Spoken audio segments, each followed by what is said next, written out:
ಇವತ್ತೊಂದು ಹೆಲ್ತಿಯಾದ ಬ್ರೇಕ್ಫಾಸ್ಟ್ ರೆಸಿಪಿನ ಶೇರ್ ಮಾಡ್ತಾ ಇದ್ದೀನಿ. ರಾಗಿ ಪಡ್ಡುಗೆ ನಾನು ಈ ಥರ ಕಪ್ಪನ್ನು ಅಳತೆಗೆ ತಗೊಂಡಿದ್ದೀನಿ. ಈ ಕಪ್ಪಲ್ಲಿ 2 ಕಪ್ಪಷ್ಟು ರಾಗಿ, ಅದೇ ಕಪ್ಪಲ್ಲಿ ಅರ್ಧ ಕಪ್ ಆಗುವಷ್ಟು ಉದ್ದಿನಬೇಳೆ, ಅರ್ಧ ಕಪ್ ಆಗುವಷ್ಟು ಅಕ್ಕಿ ರೈಸ್ ತೊಗೊಂಡಿದ್ದೀನಿ. 1 ಟೀ ಸ್ಪೂನಷ್ಟು ಹೆಸರು ಬೇಳೆ, 1 ಟೀ ಸ್ಪೂನ್ ಕಡಲೆಬೇಳೆ, 1/4 ಕಪ್ಗಿಂತ ಸ್ವಲ್ಪ ಕಡಿಮೆಯಾಗಿ ಅವಲಕ್ಕಿ, ಅರ್ಧ ಟೀ ಸ್ಪೂನ್ ಮೆಂತ್ಯ. ಎಲ್ಲ ಸಾಮಗ್ರಿಗಳನ್ನು ನಾನು ಚೆನ್ನಾಗಿ 2-3 ಸಲ ತೊಳೆದ್ಬಿಟ್ಟು 6 ಗಂಟೆ ಕಾಲ ನೆನೆಸಿಟ್ಟಿದ್ದೀನಿ. ರಾಗಿನ ಸಪ್ರೇಟಾಗಿ, ಅಕ್ಕಿ ಬೇಳೆಗಳನ್ನ ಎಲ್ಲ ಅವಲಕ್ಕಿ ಎಲ್ಲನೂ ಒಂದು ಸಪ್ರೇಟಾಗಿ 6 ಅವರ್ಸ್ ನೆನೆಸಿಟ್ಟಿದ್ದೀನಿ. ಈಗ ಮಿಕ್ಸರ್ ಜಾರಲ್ಲಿ ಹಾಕ್ಕೊಂಡು ನುಣ್ಣಗೆ ಗ್ರೈಂಡ್ ಮಾಡ್ತೀನಿ. ಮೊದಲಿಗೆ ಮಿಕ್ಸರ್ ಜಾರಲ್ಲಿ ರಾಗಿ ಹಾಕ್ಕೊಂಡು ನುಣ್ಣಗೆ ಗ್ರೈಂಡ್ ಮಾಡ್ತೀನಿ.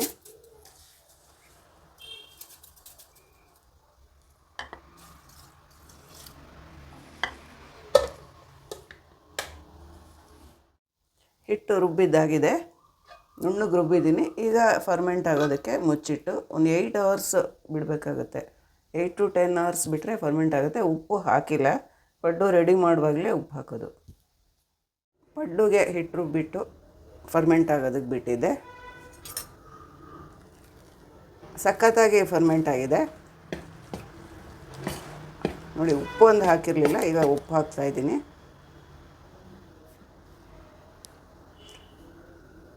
ಒಂದು 1/4 ಟೀ ಸ್ಪೂನಷ್ಟು ಹಾಕ್ತೀನಿ, ಯಾಕೆಂದರೆ ರಾಗಿ ಐಟಮ್ಗೆ ಉಪ್ಪು ಜಾಸ್ತಿ ಹಿಡಿಯೋಲ್ಲ. ಅಕ್ಕಿದಕ್ಕಾದರೆ ಸ್ವಲ್ಪ ಜಾಸ್ತಿ ಉಪ್ಪು ಹಿಡಿಯುತ್ತೆ. ರಾಗಿದು ಯಾವುದೇ ಐಟಮ್ಗೂ ಉಪ್ಪು ಜಾಸ್ತಿ ಹಿಡಿಯೋಲ್ಲ, ನೋಡಿಕೊಂಡೇ ಉಪ್ಪು ಹಾಕಬೇಕಾಗತ್ತೆ. ಈಗ ಒಂದು ಸಣ್ಣ ಒಗ್ಗರಣೆ ಕೊಟ್ಬಿಟ್ಟು ಪಡ್ಡು ರೆಡಿ ಮಾಡ್ಕೊಂಬಿಡೋಣ. ಹಿಟ್ಟಿನ ಹದ ಕರೆಕ್ಟಾಗಿದೆ, ಇದಕ್ಕೇನು ಮತ್ತೆ ನೀರು ಹಾಕೋದು ಎಲ್ಲ ಏನಿಲ್ಲ, ಇದೇ ಹದದಲ್ಲಿ ಬಳಸೋದು. ಈಗ ಒಗ್ಗರಣೆ ರೆಡಿ ಮಾಡ್ಕೊಳ್ಳೋಣ.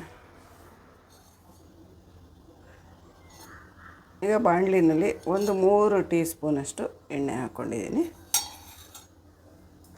ಸಾಸಿವೆ, ಸ್ವಲ್ಪ ಉದ್ದಿನಬೇಳೆ, ಕಡಲೆಬೇಳೆ,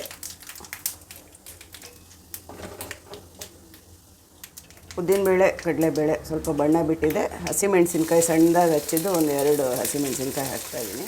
ತುಂಬ ಸಣ್ಣದಾಗಿ ಹಚ್ಚಿಟ್ಕೊಂಡಿರೋ ಕ್ಯಾರೆಟು, ಒಂದೇ ಒಂದು ಕ್ಯಾರೆಟು, ಕರಿಬೇವಿನ ಸೊಪ್ಪು ಸಣ್ಣದಾಗಿ ಹಚ್ಚಿಟ್ಕೊಂಡು ಹಾಕಿದ್ದೀನಿ. ಕರಿಬೇವಿನ ಸೊಪ್ಪನ್ನ ಇದನ್ನೇನು ತುಂಬ ಬೇಯಿಸಬೇಕು ಅಂತ ಇಲ್ಲ, ಮತ್ತು ಪಡ್ಡು ಬೇಯೋದ್ರಿಂದ ಸ್ವಲ್ಪ ಹುರಿದ್ರೆ ಸಾಕು, ಒಂದು 2 ನಿಮಿಷ ಹುರಿದ್ರೆ ಸಾಕು.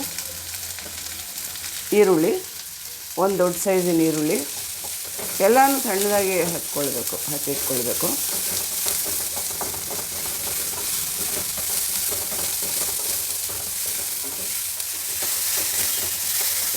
ಇದು 1 ನಿಮಿಷ ಹುರಿದಿದ್ದಾಯಿತು. ಈಗ ಸಾಕು, ಸ್ಟವ್ ಆಫ್ ಮಾಡ್ತಾಯಿದ್ದೀನಿ.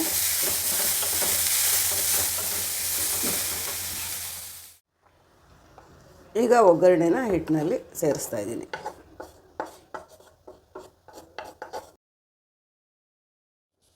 ಮತ್ತು ಸಣ್ಣದಾಗಿ ಹಚ್ಚಿಟ್ಕೊಂಡಿರೋ ಕೊತ್ತಂಬರಿ ಸೊಪ್ಪು,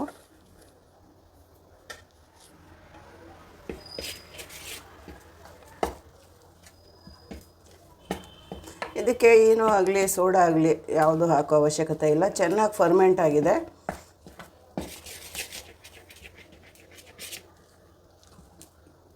ಈಗ ಪಡ್ಡು ರೆಡಿ ಮಾಡ್ಕೊಳ್ಳೋಣ. ಪಡ್ಡು ತವ ಬಿಸಿಯಾಗಿದೆ. ಮೊದಲಿಗೆ ಎಲ್ಲ ಕುಳಿಗಳಿಗೂ ಸ್ವಲ್ಪ ಎಣ್ಣೆ ಹಾಕ್ತೀನಿ.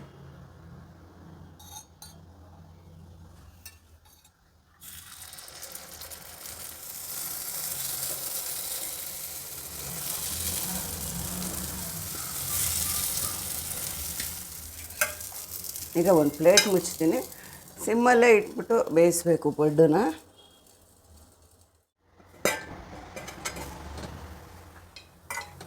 ಈಗ ತಿರುವಾಕೋಣ.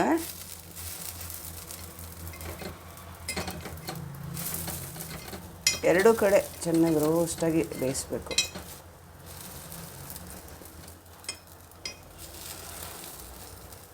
ಮತ್ತು ಇನ್ನೊಂದು ರೌಂಡ್ ಎಣ್ಣೆ ಹಾಕಬೇಕಂತೇನಿಲ್ಲ, ಬೇಕಾದರೆ ಇನ್ನೂ ಹೆಚ್ಚು ಟೇಸ್ಟಿಯಾಗಿರಬೇಕು ಅಂದರೆ ಒಂದು ಚೂರು ಎಣ್ಣೆ ಹಾಕ್ಕೊಳ್ಬೋದು.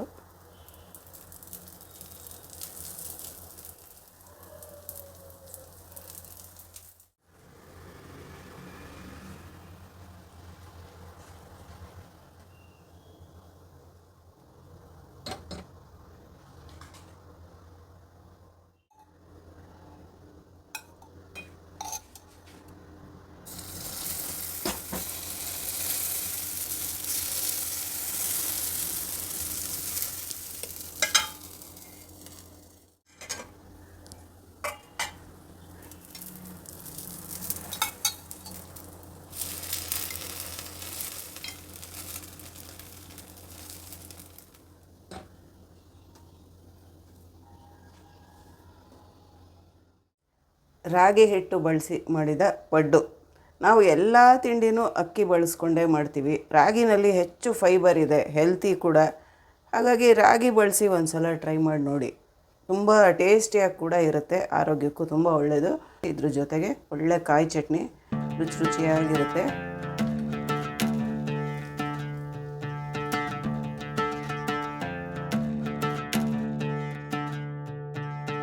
ಇವತ್ತು ನಮ್ಮ ಮನೇಲಿ ಬ್ರೇಕ್ಫಾಸ್ಟ್ಗೆ ಪಡ್ಡು ರೆಸಿಪಿ ಮಾಡ್ತಾಯಿದ್ದೀನಿ. ಇದು ಇನ್ಸ್ಟೆಂಟ್ ರವಾ ಪಡ್ಡು ಅಂತ. ಸೊ ಅದನ್ನೇ ಇವಾಗ ಶೇರ್ ಮಾಡೋಣ ಅಂತ ಅಂದ್ಕೊಂಡೆ. ಇವಾಗ ಶುರು ಮಾಡೋಣ. ಮೊದಲಿಗೆ ಕಡಾಯಿನಲ್ಲಿ ಎಣ್ಣೆ ಹಾಕ್ಕೊಳ್ತಾ ಇದ್ದೀನಿ ಒಗ್ಗರಣೆ ಮಾಡೋದಕ್ಕೆ. 4 ಸ್ಪೂನಷ್ಟು ಎಣ್ಣೆ ಹಾಕ್ಕೊಳ್ತೀನಿ.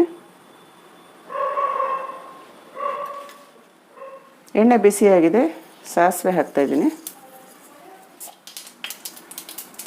ಉದ್ದಿನಬೇಳೆ, ಕಡಲೆಬೇಳೆ, ಜೀರಿಗೆ, ಕರಿಬೇವಿನ ಸೊಪ್ಪು, ಶುಂಠಿ, ಹಸಿಮೆಣಸಿನ್ಕಾಯಿ,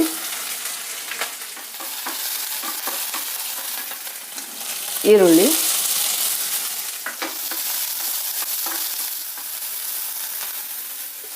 ಕ್ಯಾರೆಟ್ ತುರಿ,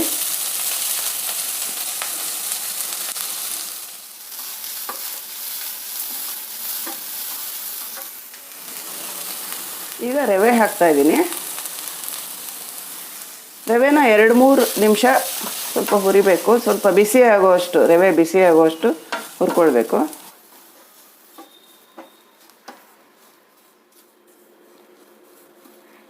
ಒಂದು ಸಲ ಮುಟ್ಟಿ ನೋಡಿ, ಬಿಸಿ ಮುಟ್ಟಕ್ಕಾಗಲ್ಲ ಅನ್ನೋಷ್ಟು ಬಿಸಿ ಇದೆ ಅಂದಮೇಲೆ ಆಗಿದೆ ಅಂತ. ಸೊ ಇವಾಗ ಸ್ಟವ್ ಆಫ್ ಮಾಡ್ತಾಯಿದ್ದೀನಿ. ಇದು ಆಗಿದೆ. ಇದು ಸ್ವಲ್ಪ ಕೂಲ್ ಆಗಬೇಕು. ಇವಾಗ ರವೆ ಕೂಲ್ ಆಗಬೇಕು, ಹುರಿದಿರೋದು. ಒಗ್ಗರಣೆ ಮಾಡ್ಕೊಂಡಿರೋ ಈ ಮಿಶ್ರಣ ಎಲ್ಲ ಇವಾಗ ತಣ್ಣಗಾಗಿದೆ. ಇದನ್ನು ಒಂದು ಕಂಟೈನರಲ್ಲಿ ತೆಕ್ಕೊಳ್ತಾ ಇದ್ದೀನಿ. ಅಕ್ಕಿ ಹಿಟ್ಟು ಸೇರಿಸ್ತಾ ಇದ್ದೀನಿ. ಕೊತ್ತಂಬರಿ ಸೊಪ್ಪು, ಉಪ್ಪು ಸ್ವಲ್ಪ 1 ಟೀ ಸ್ಪೂನ್ ಉಪ್ಪು ಹಾಕ್ತಾಯಿದ್ದೀನಿ. ಮತ್ತು ಮೊಸರು ಚೆನ್ನಾಗಿ ಮಿಕ್ಸ್ ಮಾಡ್ಕೊಳ್ಳೋಣ. ಮೊಸರು ಅಷ್ಟೇ ಸಾಕು. ಮತ್ತು ನೀರಿನ ಅಂಶ ಬೇಕು ಅಂತ ಅನಿಸಿದ್ರೆ ನೀರು ಹಾಕ್ಕೊಂಡು ಕಲಿಸ್ಬೇಕಾಗತ್ತೆ, ಗಟ್ಟಿ ಆಯಿತು ಅಂತಂದರೆ.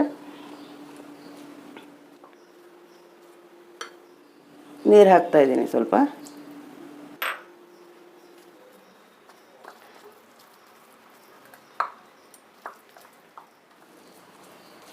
ಇನ್ನೂ ಸ್ವಲ್ಪ ನೀರು ಹಿಡಿಯುತ್ತೆ.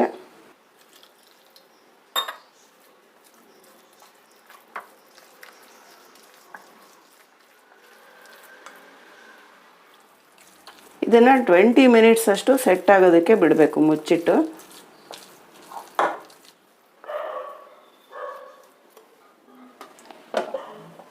ಮಿನಿಟ್ಸ್ ಸೆಟ್ ಆಗೋದಕ್ಕೆ ಬಿಡೋಣ.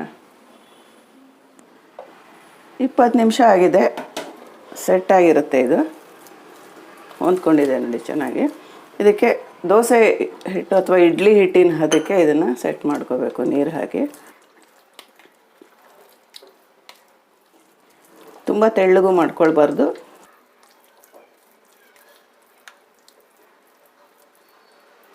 ಇವಾಗ ಇದಕ್ಕೆ 1 ಪ್ಯಾಕೆಟ್ ಈನೋನ ಹಾಕ್ತಾಯಿದ್ದೀನಿ. ಇನ್ಸ್ಟೆಂಟ್ ಪಡ್ಡು ಆದ್ದರಿಂದ ಈನೋ ಹಾಕಲೇಬೇಕು. ಸ್ವಲ್ಪ ನೀರು ಹಾಕಿದ್ರೆ ಅದು ಆ್ಯಕ್ಟಿವೇಟ್ ಆಗುತ್ತೆ ಚೆನ್ನಾಗಿ.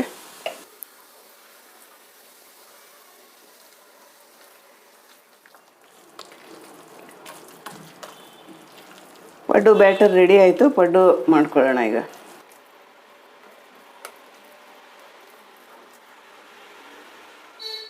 ಇದಕ್ಕೆ ಸ್ವಲ್ಪ ಎಣ್ಣೆ ಹಾಕ್ತೀನಿ.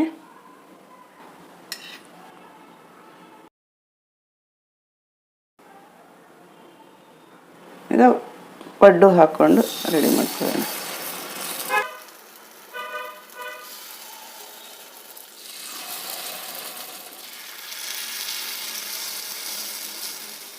ಲಿಡ್ ಕ್ಲೋಸ್ ಮಾಡಿ ಸಿಮ್ಮಲ್ಲಿ ಬೇಯಿಸಬೇಕು. ಇದನ್ನು ಸಿಮ್ಮಲ್ಲಿ ಇಟ್ಕೊಂಡು ಚೆಕ್ ಮಾಡಿ ನೋಡೋಣ ಬೆಂದಿದೆಯಾ ಏನು ಅಂತ. ಬೆಂದಿದೆ.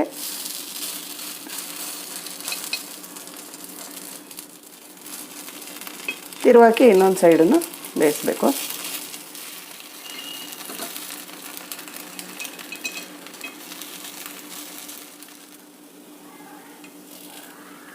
ಆಗಿದೆ, ತೆಕ್ಕೊಳ್ಳೋಣ.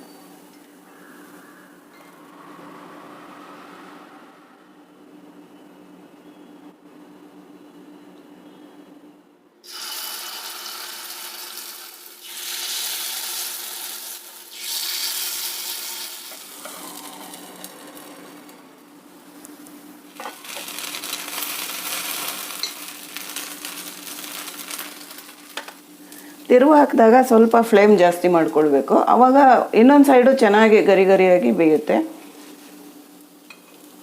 ಚೆನ್ನಾಗಿ ಬೆಂದಿದೆ, ಎರಡು ಸೈಡು ತೆಗಿತಾ ಇದ್ದೀನಿ.